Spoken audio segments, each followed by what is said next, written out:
health and peace and happiness for everyone. Ashreinu, how good and beautiful is our heritage. Parashat Matot, Tafshin Peibet.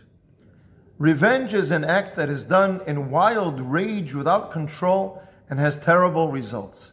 Therefore, we understand why the Torah commands Lotikom, do not take revenge, in Parashat Kedoshim and Sefer Vayikra. But if that's so, why does the Torah in Parashat Matot say, take revenge of the Midianites? If revenge is such a terrible thing, why does Hashem tell Moshe to take revenge? Does Hashem contradict himself? Don't take revenge. Take revenge. What's going on here? I once saw someone who answered this question and said that once the Torah said, do not take revenge, then anywhere in the Tanakh that we see revenge, it's like a calling for us to check, to oppose, to have our inner morality oppose something that was common in a different time. I disagree with that. Not because I don't think a person can have an inner moral calling.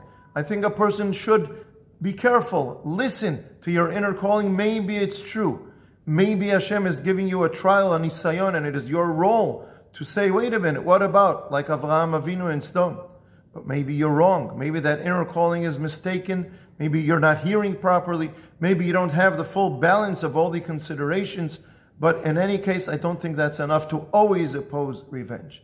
But I also hear a calling here, not a calling to always oppose revenge, but when the Torah says, don't take revenge, I hear a calling to try and understand accurately, with greater precision, what is the Torah saying about revenge. Let's try and do that now. The first thing I would say is that when the Torah says in Parashat Kedoshim, do not take revenge, it says, do not take revenge from your people. Lo tikom et bnei amecha. And here in Parashat Matot, Hashem is saying to Moshe, take revenge from the Midianites. But that's not enough, because the Tanakh says about Hashem himself that he takes revenge from Am Yisrael, and Hashem sometimes commands a Jew to take revenge from another Jew in certain instances. So that's not enough. What does the word revenge mean in the Tanakh, in the Torah and the Nach? The word nekama appears in the Tanakh 79 times. Yes, I counted. What does it say about nekama? The word nekama appears in the Tanakh describing actions that people do, sometimes without judgment, without evaluation. It's not necessarily positive or negative. It's describing someone doing something, sometimes with a negative evaluation. Shimshon takes revenge from the Plishtim. People who oppose the prophet Yirmiyahu want to take revenge from him, and there are many other cases. The word nekama appears in the Torah in the Tanakh 25 times when Hashem is taking revenge. Hashem in Parashat Bechukotai, in the Tochecha, in Sefer Vayikra, takes revenge from Am Yisrael, punishes Am Yisrael. Hashem in Sefer Dvarim, in Parashat Azinu, takes revenge from the enemies of Am Yisrael. In Sefer Yeshayahu, 7 times Hashem takes revenge from the enemies of Am Yisrael. Also in Yirmiyahu, sometimes against Am Yisrael, sometimes against the enemies of Am Yisrael, and there are other cases, 25 times in Tanakh. Also, we find several times that Hashem tells Am Yisrael, or a leader of Am Yisrael, to take revenge from the enemies of Am Yisrael. Hashem says this, for instance, to Shaul, to take revenge from the Plishtim, and there are other cases. Hashem tells Yehu in Sefer Melachim to take revenge from the family of the king Achav, and other cases. Now listen to this. Once in the Torah, in Parashat Mishpatim, the Torah says that the Beit Din, the court, if a person hits his slave and the slave dies immediately, the court should take revenge from this person. But if the slave does not die immediately, do not take revenge. Maybe he didn't die from that case where this person hit him. So revenge is when justice is being done.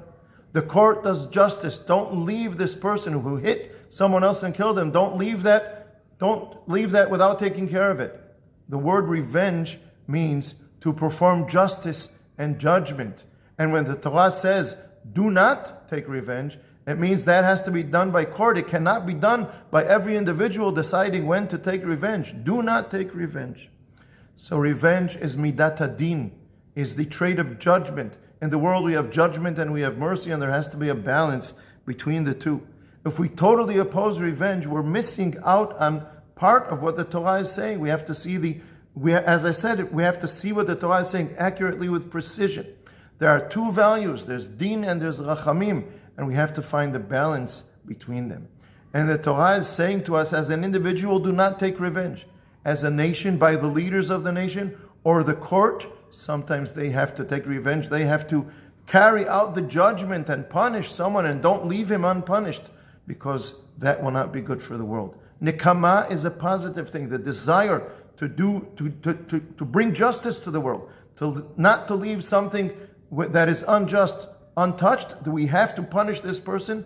That is a positive trait. That's a positive desire within a certain person that shouldn't be indifferent to injustice being done in the world. If we let every person without control let his rage out and he'll decide when to take revenge, that's a catastrophe. But if we let the courts and the rulers and the people take revenge where it's right and carry it out in a precise way, that keeps the balance between din and rachamim, which is necessary for any society. I think that's what the Torah says when it says, do not take revenge as an individual. Am Yisrael, sometimes Hashem says, you have to take revenge from your enemies, in certain instances, from the right frameworks of the society. I think that's the precise understanding of what the word nekama means in the Torah and the Tanakh. Shabbat Shalom.